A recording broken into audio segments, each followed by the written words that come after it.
시편 145편입니다.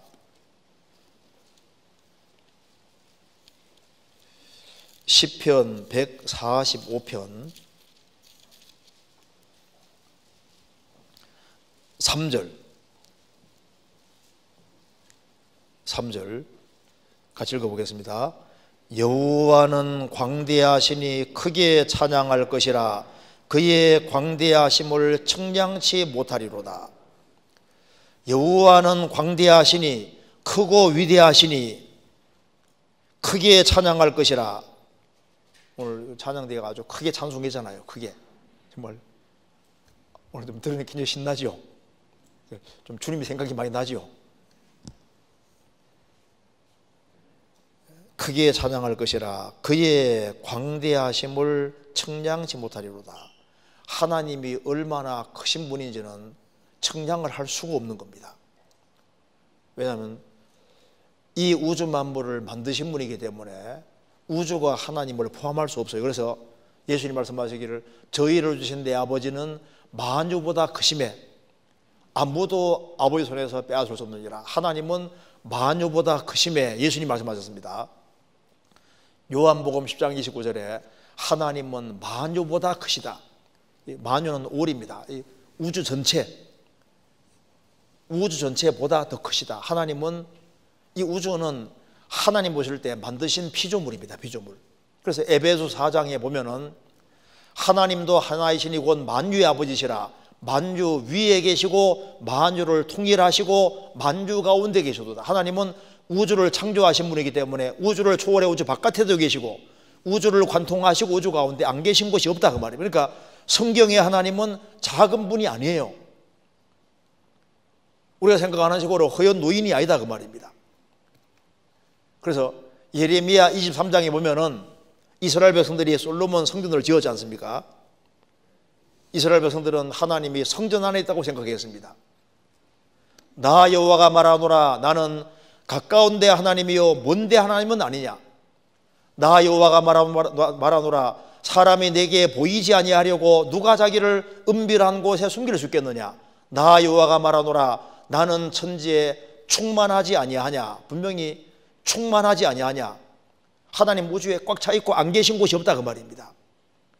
예레미야 23장 23절 24절에 나와 있잖아요. 그러니까 여기 말한 대로 여호와는 광대하시니 크게 찬양할 것이라. 그의 광대하심을 측량치 못하리로다. 하나님은 무한히 크신 분이기 때문에 그 하나님이 보실 때 지구는 얼마나 작을까요? 지구 속에 사는 나라들은 또 얼마나 작을까요? 열방은 통에 한 방울에 물 같다고 말씀하셨습니다. 그러니까 미국 같은 나라, 러시아 같은 나라, 그런 나라도 하나님 보실 때는 통에 한 방울에 물 같고 저울에 적은 티끌 같아. 이사야 40장에 나와 있잖아요. 그러면은 이런 광대한 큰 나라들도 하나님 보실 때는 먼지 같고 통에 한 방울에 물 같다면은 지구 한 모퉁이에 사는 나는 없는 거나 마찬가지잖아요. 그러니까 하나님 앞에서 인간이 정말 마음을 낮추고 살아야 되는데 하나님을 모르기 때문에 사람들이 함부로 행하는 거예요. 여호와는 광대하시니 크게 찬양할 것이라. 그의 광대하심을 측량치 못하리로다. 시편 104편입니다. 앞에 보시겠습니다.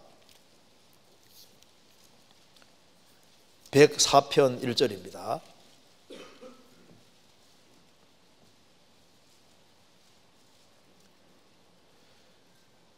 내 영혼아 여호와를 송축하라. 여호와 나의 하나님이여 주는 심히 광대하시며 존귀와 권위를 입으셨나이다.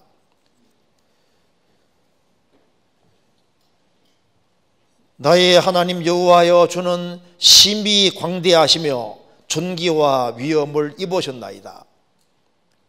대저주는 광대하사 기사를 행하시오니 주만 하나님이시니이다. 시편 86편 10절에 말한 대로입니다.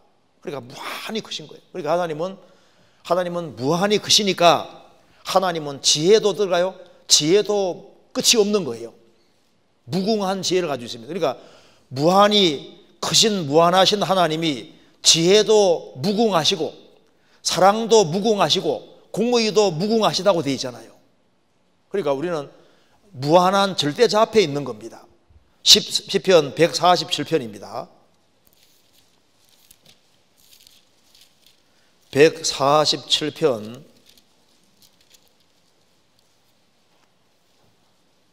5절.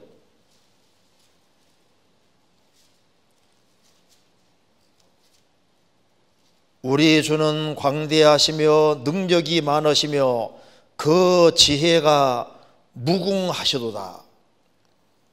우리 주는 광대하시며, 이 우주보다 크신 분이 무한하신 분입니다.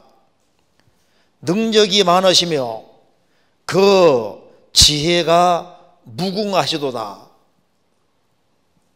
지혜가 무궁하신 분이 이 우주와 지구를 만드셨기 때문에 지구상에 보세요. 생명체들을 보세요. 정말 기가 막히게 만들어진 겁니다. 이게 무한한 지혜 가진 분이 아니면 이 지구상에 있는 생명체들을 만들 수 없는 거예요. 정말 온갖 것을 너무 신비하게 만들어놨잖아요. 우리가 몸만 보더라도 얼마나 신비해요. 하나님은 무한히 크신 분이기 때문에 인격도 크신 분입니다. 그래서 우리의 마음보다 크시고 모든 것을 아시는 하나님이라고 뭐냐? 예레미야 성경 요한일서에 말한 대로 하나님은 우리 마음보다 훨씬 크십니다. 그렇기 때문에 하나님은 사랑도 무궁하시다고 성경 여러 곳에 기록이 되어 있잖아요. 사랑도 크시고 그리고 은혜도 크시고. 제가 성경 보면서요, 므낫세 정말 죄를 많이 지은 사람입니다. 그렇게 무수히 많은 사람 피를 흘리고 하나님의 성전 제단을 헐어버리고 거기에다가 자기가 만든 우상까지 세우고 온갖 악이란 악은 다 행했는데 그가 나중에 전쟁 포로로 잡혀가잖아요. 그 감옥에서 고통하는 속에서 정말 뉘우쳤는데 하나님께서 정말 회개하니까 살려주시는 거 봐요. 므낫세가 예수님 족보에도 나와 있고 그 일 읽고 난 이후에 정말 돌이킨 것이 기록이 되잖아요. 아무리 큰 죄를 지었을지라도 돌이킬 때 하나님이 그를 구원해 주셨습니다. 그런데 우리 알아야 될 것이 있습니다. 하나님은 사랑도 정말 무궁하신데 지혜도 무궁하신데 정말 무서운 것은 공의도 무한하시다는 사실입니다. 공의도. 성경 욥기 37장 보시겠습니다.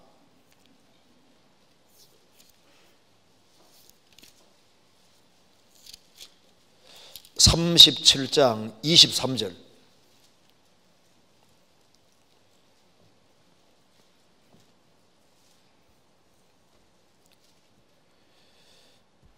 전능자를 우리가 청량할 수 없나니 그는 권능이 지극히 크사 심판이나 무한한 공의를 굽히지 아니하심이니이다. 무한한 공의란 말이 나와 있죠. 그러니까 하나님은 사랑이시지만은 하나님 사랑을 끝까지 등지고 배반하는 사람에게는 하나님은 공의가 무한하시기 때문에 또 그 형벌이 얼마나 큰지도 우리가 알 수 있습니다. 하나님이 얼마나 무서운 분이면 지옥을 만들어 놓으셨겠습니까?